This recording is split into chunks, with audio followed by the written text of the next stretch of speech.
And thank you all for being here.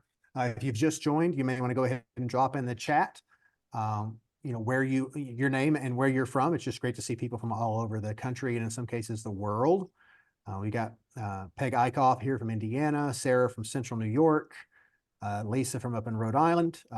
She says she went to ISTE in Denver, and I'm in Denver right now. It's beautiful, and I've been doing an APSI here this week. I'm doing literature this week. I'm doing language next week. But it's great to see people from all over. Marysville, Ohio. Leila's going to Japan here in a few weeks, and so I love hearing about what y'all are doing. I've done a lot of camping and fishing this week. Kristen, let's go ahead and take Kelly Rollins Stidham out of here because she's a Yankees fan. Just saying. No, that's fine. I'm sorry, Kelly. Just messing around. But Paul, I'm sorry. I saw Paul Hankins' thing here, and I wanted to say, so Roy, tell us about your summer. What have you done so far, and what's going on with you? Well, right now I'm on vacation.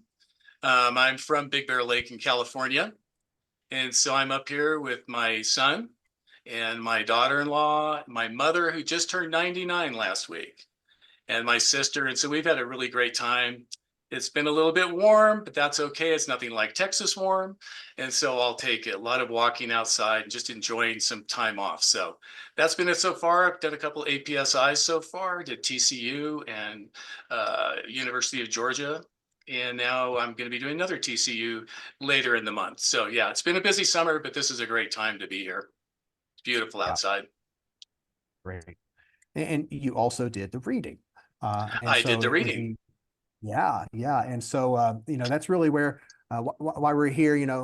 We've got some people here who are here for the language one who are carrying over, some people who are joining just for the literature one. But I really like doing these workshops where we get some insight from people who were at the reading, who were doing some leadership at the reading. It helps give some insight to people who aren't able to go to the reading every year or who have never been able to go to the reading. I really encourage you to look into it. I know it may not sound fun sitting down and reading essays for hours, but it is fun in a weird English teacher geek out kind of way. But the reading is the largest gathering in the world of secondary and post-secondary instructors. It's really the only opportunity you get to talk to college professors who are teaching the exact same stuff you're teaching. As well as many teachers who are the only AP teacher in their building get to have those conversations with other teachers from around the world even. And so I encourage you to check it out. With that said, I want to go ahead and put it at the front here. And I know Kristen, who just introduced us, Roy will share this link in a moment. But at the end of this month, we're going to be having another webinar with the chief reader. And Steve, the chief reader, will be talking to us about some of the results in general and some of the statistics and some suggestions as well. So this is a great precursor to that. But Roy, I'd really like to hear, with the shift, a lot of people are nervous about the shift to digital. And I understand that. And I'm telling my teachers that, listen, you're probably going to be more concerned about it than the kids are, because the kids, so many of them or all of them are digital natives. Right. But what are you seeing at the reading? How has that digital exam changed the reading? And how has it changed readers, maybe? Well, it's interesting because my school has been digital for 2 years now. And we have a large school. We've got around 4,000 students. We had just hundreds and hundreds of kids taking the test. And during the course of about 12 or 1,300 kids have taken the test over the last 2 years. And we've had 3 issues out of all of that. And the kids love it. They're much more comfortable with the situation. They've taken a SAT online and a number of other things. And I would not want to go back. And then and like I said, the thing I like the best about it, both as a teacher and as a reader, is when I sit down to read a digital essay, I can read the entire essay clearly and quickly and accurately. And that's a huge deal. And I read question 2 on the virtual test or the digital test this year. And last year I read question 2 handwritten, and it's like night and day. I mean, I feel so much stronger reading these digital exams because I feel like I'm getting the full essence of what the students are doing. And sometimes with the handwriting, I mean, we all know, right? Handwriting is tough. I'm leading that pack. I don't have the best handwriting in the world. And even my wife will say, I don't know what this is you've just written. And so it's the same thing with our kids. You know, they're fast. It's a stressful situation. They're under this time constraint, and their handwriting gets to a point where sometimes you can't come up with the full idea, I believe, that the kid is trying to really share with us as readers. Digital, that all goes away. So if you're concerned about it, I'm a big proponent of it. I think you're going to love it. The kids love it. And I think they're going to really be rewarded for it.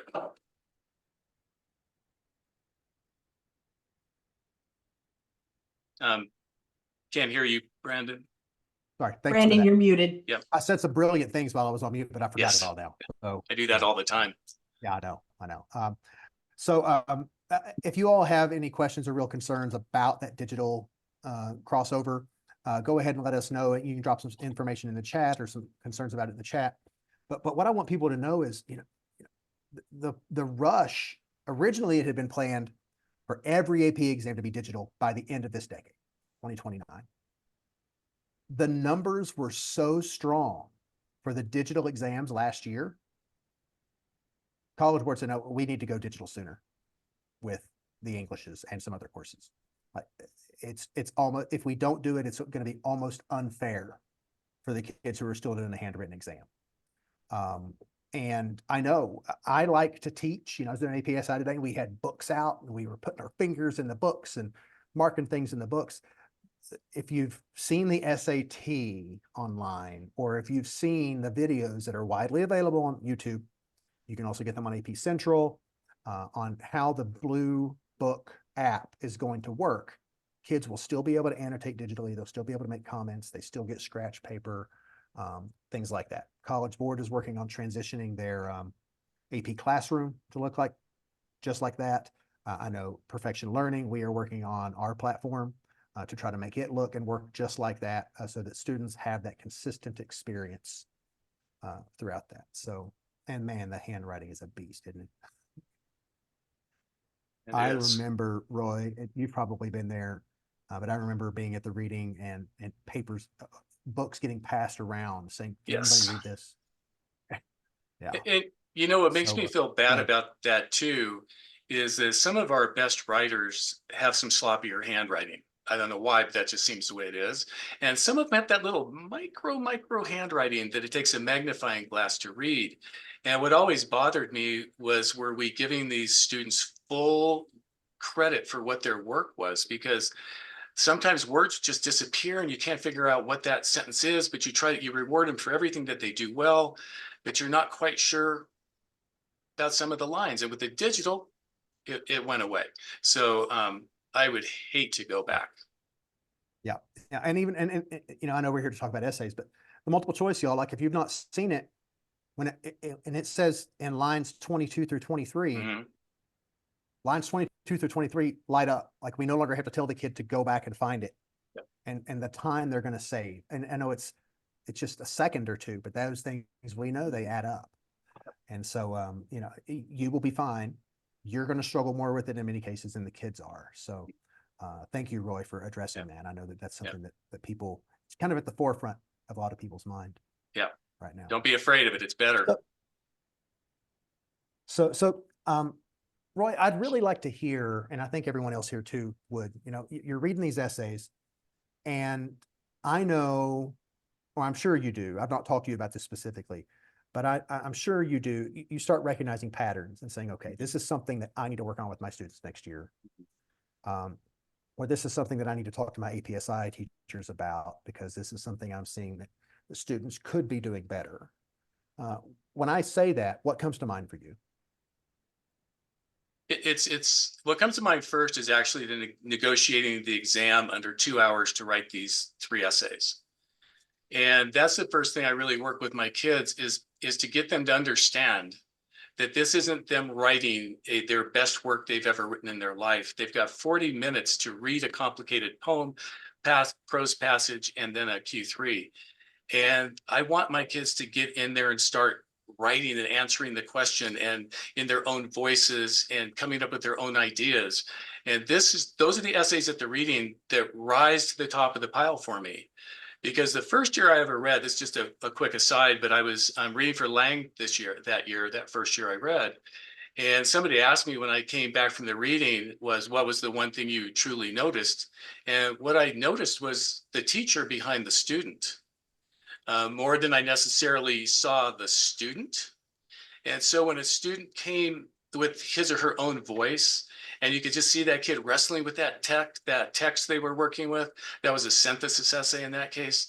Oh, those papers go right to the top.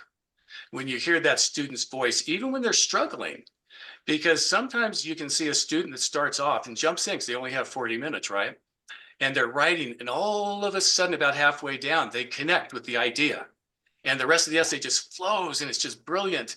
And those are the ones I love to see. And I try to convince my students every year that the only thing I always want them to assume that the reader knows the poem or the passage really well. The only thing they don't know is what your feelings are about, what your interpretation, what your analysis is.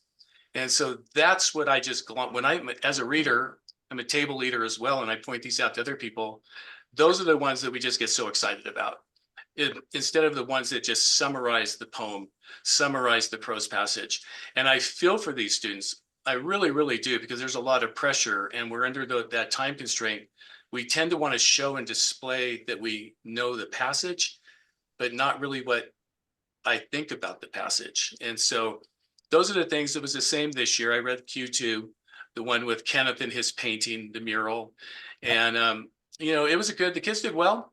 I was very pleased with how the kids did, but you could really tell those ones that were taking that risk and trying to come up with their own interpretation instead of just kind of I would call it tour guide writing, where you go, on the left, you have this, on the right, you have this. And so that's what I really try to move my students away from. And trust me, when we as readers see those papers, they hold our attention. They really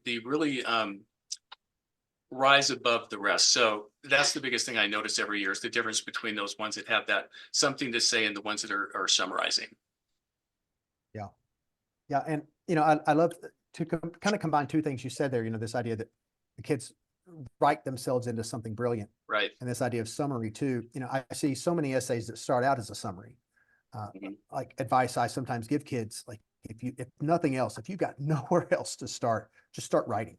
Just start writing about the passage until you come to a realization, or until you come to a claim. Now, I don't teach that. That's like the week before the exam, last case scenario, like don't write nothing.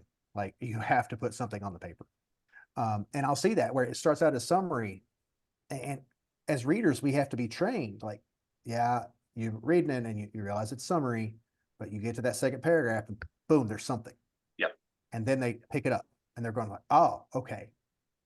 And I challenge my teachers, and you probably do something similar, Roy, with your students and your teachers, when they are writing an essay for 40 minutes and they had 5 minutes to read the passage. I challenge them to immediately know what they want to say. And we're asking students to. Yeah. So tough. 100%. And to me, it all comes back to this freeing our kids to write without that fear of passing and grading. I know that seems counterintuitive, but I think we need to ask our kids to give them really challenging tasks, but grade them with grace. Because at the reading, we're rewarding kids for what they do well, not what we wish they would have done. And so in my practice in my classroom, and what I encourage other people to do is let's just get kids writing about the great things they have in their brains about what they're suggesting here. About the poem or the passage, because we're not looking for the magic answer. We're looking for the student's interpretation, and they have to have a license to be able to do that. And I think that's what I work on most of my class throughout the years, giving them that freedom to explore, and they'll be rewarded for it. They really will.